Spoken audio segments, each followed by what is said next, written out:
শ্রী শ্রী ঠাকুরের কাছে এক ভক্ত থাকতেন। তার মা আত্মহত্যা করেছিলেন। তা তিনি যখনই ঘুমোতে যেতেন স্বপ্ন দেখতেন মাঝে মাঝে যে তার মা এসে তাকে বলছেন, বাবা আমার খুব কষ্ট হয়, জীবনের খুব যন্ত্রণার জ্বালায় আমি আত্মহত্যা করেছিলাম, কিন্তু এখন বুঝতে পারছি যে বেঁচে থেকে যে যন্ত্রণা আমি আত্মহত্যা করেছিলাম, এখন আত্মহত্যার পাপের কারণে তার থেকেও বেশি যন্ত্রণায় আমি আছি। তুই ঠাকুরকে বলিস ঠাকুর যেন আমাকে মুক্তি দেন। তা সেই ভক্ত একদিন একটু ফাঁকা পেয়ে সুযোগ পেয়ে শ্রী শ্রী ঠাকুরের চরণে নিবেদন করছেন যে ঠাকুর, আমার মা মাঝে মাঝে আমাকে স্বপ্নে দেখা দিয়ে তার মুক্তির কথা বলেন, আমি কি করব? আমার মা আপনার চরণে তার কথা নিবেদন করতে বলেছে।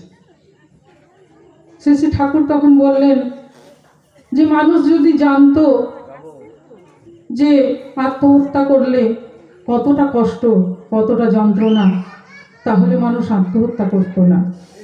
আজকে তোর মা সেটা বুঝতে পারছে, তাই সে আমার কাছে মুক্তি প্রার্থনা করেছে তোর মাধ্যমে। তুই যখনই ধ্যানে বসবি পরম পিতার চরণে তোর মায়ের মঙ্গল প্রার্থনা করবি, তাহলে দেখবি তোর মা আত্মা মুক্তি লাভ করবে। তারপরেই সেই ভক্ত দাদা তিনি যখনই ধ্যানে বসতেন তার মার আত্মার মুক্তির জন্য পরম পিতার কাছে শ্রী শ্রী ঠাকুরের চরণে প্রার্থনা জানাতেন। এবং আস্তে আস্তে দেখা গেল যে তার মা আর তাকে স্বপ্নে দেখা দেন না, তার আত্মার যে মুক্তি হয়েছে তখন তিনি বুঝতে পারলেন। একদিন শ্রী শ্রী ঠাকুর তাকে জিজ্ঞাসা করছেন, কি রে তোর মা তোকে আর স্বপ্নে কি দেখা দেয়? তখন সেই দাদা বলছেন যে না ঠাকুর, মা আর দেখা দেন না। না, তার মানে তোর মায়ের মুক্তি হয়েছে। তাহলে এর থেকেই আমরা বুঝতে পারি যে পিতা মাতার যেখানেই থাকুক না কেন, আমরা সন্তানরা যদি ঠাকুরকে নিয়ে চলি, তাকে মেনে চলি, তাকে তার নিয়মগুলি ঠিক ঠিক মতন পালন করে চলি, যজন যাজন, নাম ধ্যান, ইষ্টভীতি, সস্তৈনী, সদাচার, এগুলো যদি সঠিক নিয়ম মতন পালন করতে পারি, তাহলে আমার তো মঙ্গল হবেই, সেই সঙ্গে আমার পিতা মাতারও মঙ্গল হবে।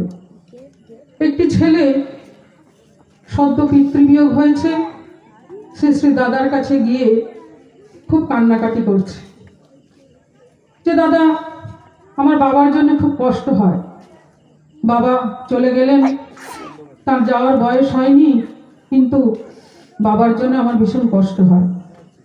তখন শ্রী শ্রী দাদা সেই ছেলেটিকে বললেন যে এই ঠাকুর বাড়ি থেকে অনেকে 1 মাসের জন্য যাজন কার্যে বেরোচ্ছে, তুই ওদের সঙ্গে যা, তোর ভালো লাগবে।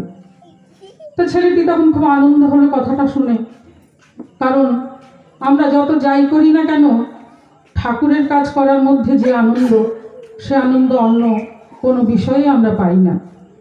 তো ছেলেটি সকলের সঙ্গে বেরিয়ে গেল 1 মাসের জন্যে, এবং 1 মাস ধরে ওই ঠাকুরের বিভিন্ন যাজন, সৎসঙ্গ এইসব করে খুব আনন্দ সহকারে ফিরে এলো।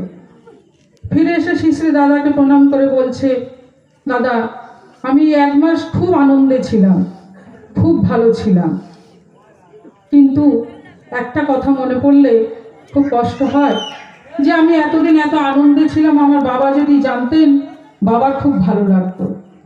শ্রী শ্রী দাদা তখন বললেন যে এই যে এত মন্দির হয়েছে, আমার বাবা এত মন্দিরের আদেশ দিয়েছেন, এত মন্দিরও জায়গায় জায়গায় প্রতিষ্ঠিত হয়েছে, আমি কেন এই মন্দির দেখতে যাই জানিস? না, আমার বাবা যেখানেই থাকুন না কেন আমার 2 চোখ দিয়ে তিনি ঝাঁপায়ে দেখছেন যে আমি ওই মন্দিরগুলো পরিদর্শন করতে যাচ্ছি।